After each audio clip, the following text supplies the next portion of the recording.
Dear student, India public higher secondary classes में आप सभी का स्वागत है। आज का हमारा जो क्लास है 9th का पहला आपका लेसन है पदार्थ के बारे में ही हमें क्या करना पढ़ना। आखिर पदार्थ होता है क्या है, पदार्थ हम किसे कहते हैं। ठीक है, सबसे पहले देखेंगे मैटर।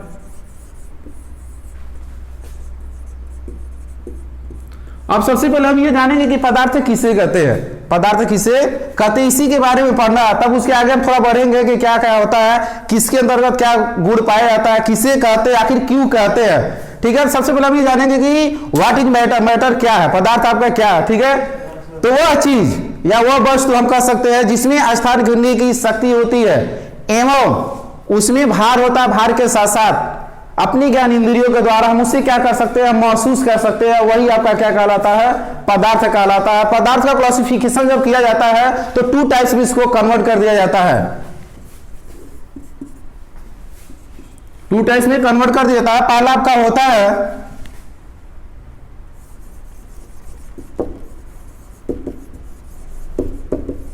क्लासिफिकेशन ऑफ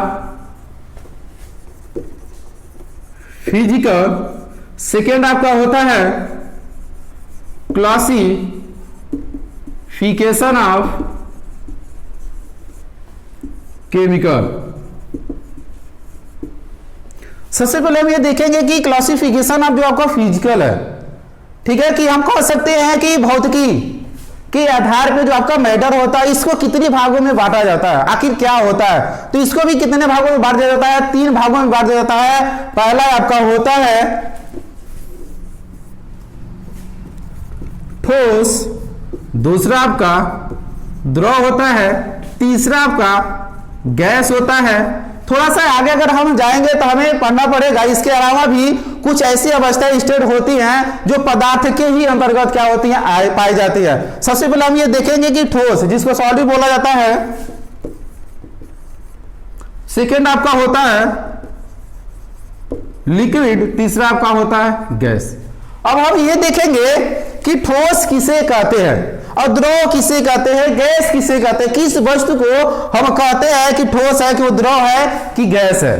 अब थोड़ा सा हम आगे चलेंगे कि क्लासिफिकेशन ऑफ जो आपका केमिकल होता है, कि रासायनिक वर्गीकरण, कि इसको भी कितने भागों में बांट दिया जाता है।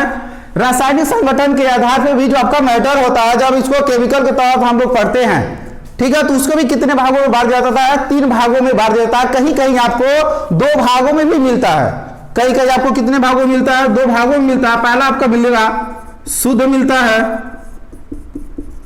प्योर, सेकेंड आपका मिलेगा अशुद्ध, अशुद्ध, इनप्योर। ठीक है, कहीं कहीं बुकों में आपको यह भी देखने को मिलता है कि क्लासिफिकेशन जो केमिकल होता है इसको 3 भागों में डिवाइडेड कर देता है। पहला आपका होता है एलिमेंट्स होता है, दूसरा आपका कंपाउंड होता है, तीसरा आपका मिक्सचर होता है। लेकिन यहाँ पे आपको दिखने को ये मिल रहा है कि फर्स्ट सेकेंड थर्ड मतलब एलिमेंट्स होता है, कंपाउंड होता है और मिक्सचर होता है। लेकिन ये जो तीनों होते हैं, ये तीनों किसके अंतर्गत आते हैं, तो थोड़ा सा एक स्टेप हम क्या करेंगे, ऊपर जाएंगे तो आपका जो होता है प्योर का जो मैटर होता है इसके अंतर्गत क्या कहते हैं। जब इसके अंतर्गत देखेंगे तो इसको भी कितने भागों में बांट देता है, 2 भागों में बांट देता है। पहला आपका हो जाता है तत्व, जिसको एलिमेंट्स, सेकेंड आपका होता है यौगिक, जिसको कंपाउंड बोला जाता है। और जब इनप्योर के अंदर देखेंगे जो आपका अशुद्ध पदार्थ होता है इसमें आता है, इसको एक ही भागों में बांट दिया गया है। पहला इसमें होता है जो मिक्सचर, जिसको मिश्रण बोला जाता है, मिश्रण बोला जाता है, मिक्सचर जो होता है। ठीक है, तो थोड़ा भी इतना आपको पता चल गया होगा कि जो आपका मैटर होता है, मैटर किसे कहते हैं, इसका जो क्लासिफिकेशन किया गया है, कितने भागों में किया गया है, उस क्लासिफिकेशन को जब बांटा गया है तो उनको कितने भागों में बांटा गया है। तो सबसे पहले हम फर्स्ट वाले जो देखेंगे कि क्लासिफिकेशन ऑफ जो आपका फिजिकल होता है इसी के बारे में हमें देखना है। ठीक है, तो आपका पहला होता है ठोस होता है, दूसरा आपका द्रव होता है, तीसरा आपका क्या होता है, गैस होता है। तो हम ठोस किसे कहते हैं, ठोस किसे कहते हैं, इसी के बारे में हमें क्या करना, सबसे पहले जानना जरूरी है कि किस वस्तु को हम ठोस कह रहे हैं। तो इसका परिभाषा क्या होता है, डिफाइन क्या होता है। सबसे पहले हम ये जानेंगे कि पदार्थ की वह भौतिक अवस्था, पदार्थ की वह भौतिक अवस्था जिसमें आयतन व आकार दोनों क्या होता है, निश्चित होता है। आयतन भी निश्चित होता है एवं आकार भी क्या होता है, इसमें निश्चित होता है। वही वस्तु आपकी क्या कहलाती है, ठोस कहलाती है। उदाहरण में देखेंगे आपका आता है टेबल आएगा, कुर्सी आएगा, मेज आएगा, डेस्टर आएगा। इसमें क्या होगा, सपोर्ट फर्स्ट देखेंगे, ये जो आपका मार्कर है ये आपका क्या है, ठोस है। ठोस होने के साथ साथ इसमें जो आयतन है वो भी क्या इसमें निश्चित है, वो मैं इसका आकार भी निश्चित है कि जिस स्थान पर इसको रखा जाता है उतना स्थान को क्या करता है, कवर कर लेता है। ठीक है, सेकेंड देखेंगे। सेकेंड आपका जो लिक्विड होता है, लिक्विड जो होता है इससे क्यों कहते हैं, इस वस्तु को क्यों कहते हैं कि आपका क्या है, लिक्विड है। पदार्थ की वो भौतिक अवस्था होती है जिसमें आयतन तो इसमें निश्चित होता है लेकिन आकार क्या होता है, अनिश्चित होता है। आयतन क्या होगा, निश्चित होगा, लेकिन आकार आपका क्या हो जाएगा, अनिश्चित हो जाएगा। सपोज जब हम उदाहरण लेंगे, एक पात्र लेंगे, उस पात्र में हमें 1 लीटर वाटर डालेंगे, 1 लीटर इसमें क्या डालेंगे, वाटर डालेंगे, वो आपका क्या होगा, आयतन तो इसमें क्या हो जाएगा, आपका निश्चित हो जाएगा कि 1 लीटर ही लिए हैं।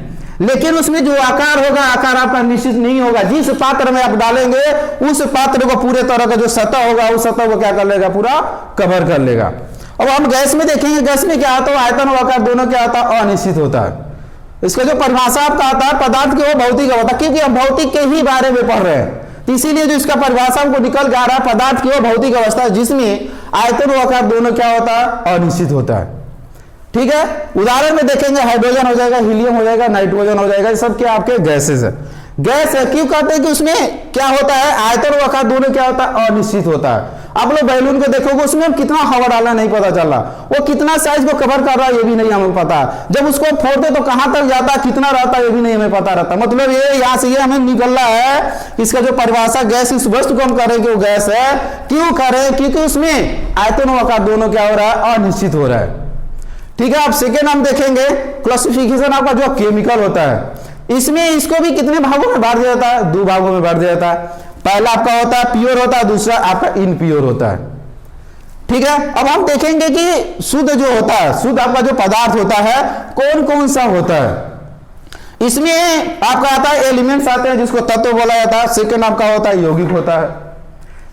एलिमेंट्स के अंतर्गत देखेंगे तब आपको पता होगा, आवाज सारणी के बारे में अगर आप लोगों ने सुना होगा 6, 7, 8, 9, 10 कहीं भी आप लोगों ने सुना होगा, किसी भी बुक में अगर आप लोग पढ़े होंगे तो आपको पता होगा कि तत्व क्या होता है, तत्व किसे कहते हैं, क्या होता है।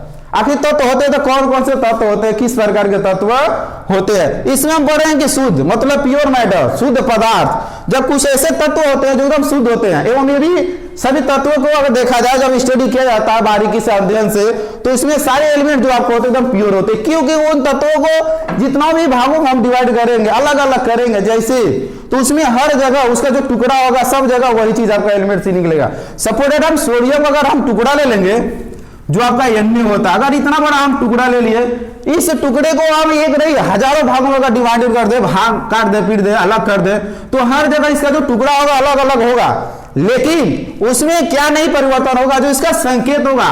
हर जगह आपको देखेंगे तो ये भी सोडियम है, ये भी सोडियम होगा। जब सोडियम होगा तो इसका संकेत भी आपको क्या दिखाई देगा, Na दिखाई देगा। और जब संकेत Na आपको सोडियम दिखाई दे रहा है तो इसका एटॉमिक जो नंबर होता है, परमाणु क्रमांक जो होता है, ये भी सबका समान होगा। इसमें जब बदल ही नहीं रहा है तो हम इसीलिए कहते हैं ये आपका किसके अंतर्गत आता है, शुद्ध मैटर के अंतर्गत आता है। ठीक इसी प्रकार आपका जो कंपाउंड होता है, यौगिक होता है, जब इसके अंतर्गत हम करते हैं, सपोर्टेड आपका होता है, वाटर ले लेते हैं, जैसे H2O हो गया, ये भी आपका क्या है, प्योर है, शुद्ध है। इसमें क्या क्या मिलाया गया, इसमें हाइड्रोजन और ऑक्सीजन को मिलाया गया। अभी हम लोग पढ़ रहे हैं कि जो हाइड्रोजन और ऑक्सीजन है ये किसके अंतर्गत आते हैं, एलिमेंट्स के अंतर्गत ही आते हैं। और एलिमेंट्स किसके अंतर्गत आता है, शुद्ध मैटर गैस आता है। तो अब बताइए, अब ये इसके अंतर्गत आ रहा है, ये इसी चीज से मिलकर बन रहा है, तो क्या ये शुद्ध होगा, क्या शुद्ध होगा, प्योर शुद्ध होगा। ठीक है, तो आपको पता चल गया होगा कि जो प्योर मैटर होते हैं कैसे होते हैं, किस प्रकार होते हैं। आपके एलिमेंट्स होते हैं ये भी किसके अंतर्गत आते हैं, प्योर मैटर के अंतर्गत आते हैं। आपका जो कंपाउंड होता है ये भी इसी के अंतर्गत आता है। आप थोड़ा सा आगे जाएंगे, जो आपका इनप्योर होता है, मिश्रण के बारे में आप लोगों ने सुना होगा कि हम उदाहरण के तौर पर भी चल, अभी इसको परिभाषित नहीं कर रहे हैं, यहाँ पे अभी बेसिक चीज आपका क्लियर नहीं है, इसीलिए थोड़ा सा हम ये सोच रहे हैं कि जो 6, 7, 8 की चीजें हैं उस पर थोड़ा हम फोकस कर ले, जिससे आपकी ये जो पॉइंट है आगे चल के दिक्कत ना हो। अब मिश्रण आपको सपोर्टेड आप लोग घर पे देखे होंगे, छोटे छोटे रहे होंगे 8, 9, 10 में, चाहे उसके पहले भी, तो आप लोगों ने गिलास में पानी लिया होगा, गिलास में पानी लेने के साथ उसमें आप लोग मिट्टी डाले होंगे, वो पूर्ण रूप से घुलता नहीं है, वो पूर्ण रूप से घुलता नहीं, लेकिन एक मिश्रण आपका क्या होता है, बालू का गोले भर के तैयार हो जाता है। कई कई आप लोगों ने ये भी कोशिश किया होगा, तबियत खराब हो जाती है अचानक, तो आप लोग घर पे नींबू पानी, शक्कर पानी ETC बनाने का काम करता है, वो भी एक मिश्रण होता है। लेकिन इस मिश्रण को भी जब हम आगे पढ़ेंगे तो इस मिश्रण को भी 2 भागों में बांट दिया जाता है। इसको भी कितने भागों में बांट दिया जाता है? 2 भागों में बांट दिया जाता है। इसमें आपका आता है, पहला आता है समांगी आता है, दूसरा आपका आता है इसमें विषमांगी आता है। ये भी आपको पढ़ना पड़ेगा। दूसरा आपका होता है विषमांगी होता है। लेकिन हमें यहां तक अभी जाने से पहले हमें यह जानना जरूरी है कि इसके पहले क्या क्या चीज है, आखिर क्या चीज होती है। जब तक ये चीज आपको क्लियर नहीं होगा तब तक हम आगे वाला टॉपिक को कैसे क्लियर करेंगे। जब आपको 2 और 4 का टेबल ही नहीं याद होगा तो 10 और 12 का जो मल्टीप्लाई करने का चीज आएगा तब कहां से करेंगे। तो यही चीज है कि इन चीजों को जानने से पहले सबसे पहले हम ये जानेंगे कि ये होता क्या है, ये किसके अंतर्गत आता है, तब हम भाई स्टेप बाय स्टेप आगे जाएंगे। फिर आपको अनेक चीज क्या होगी, मिलती जाएगी। अभी हम लोग पढ़ रहे थे कि क्लासिफिकेशन आपका जो केमिकल है, रासायनिक वर्गीकरण, तो इसमें आपको 2 भागों में इसको बांटा गया था, आपको मिल भी गया, दिखाई भी दे रहा है। आपका प्योर होता है, दूसरा आपका इनप्योर होता है। प्योर में भी इसको कितने भागों में बांट दिया जाता है? 2 भागों में इसको बांट दिया जाता है। पहला आपका होता है एलिमेंट्स होता है, दूसरा आपका यौगिक होता है। फर्स्ट में भी हम देखेंगे जो आपका एलिमेंट्स होता है इसको भी 2 भागों में बांटा जाता है। इसको भी कितने भागों में बांट दिया जाता है? 2 भागों में बांट दिया जाता है। पहला आपका होता है धात्विक, सेकेंड आपका होता है अधात्विक,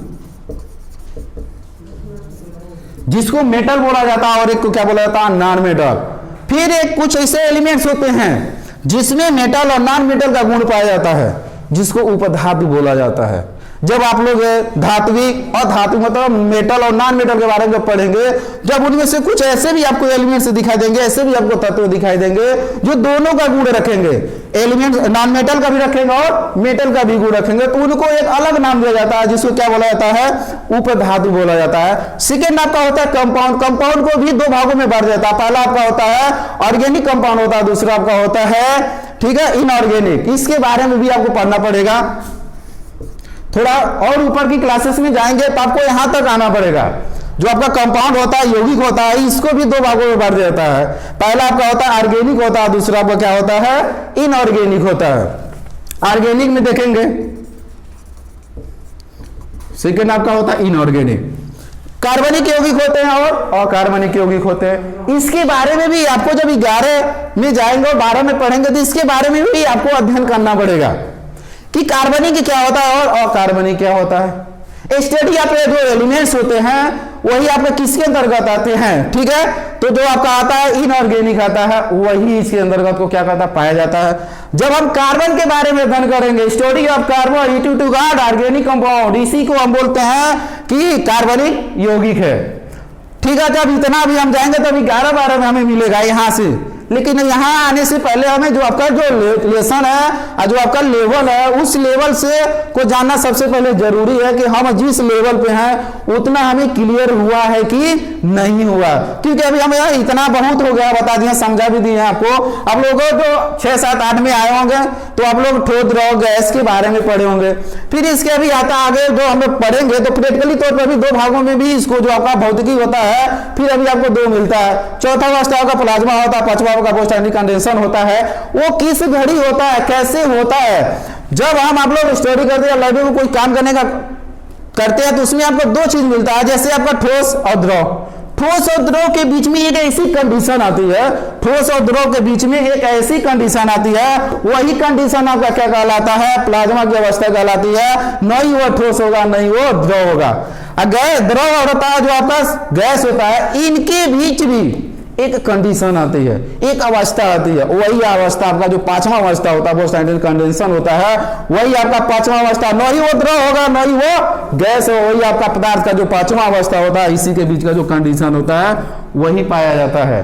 अब हम देखेंगे, जब इतना आपको क्लियर हो गया तो नेक्स्ट वीडियो में भी हम आपसे मिलेंगे और इसके बारे में भी जिक्र करना आपको बाकी है।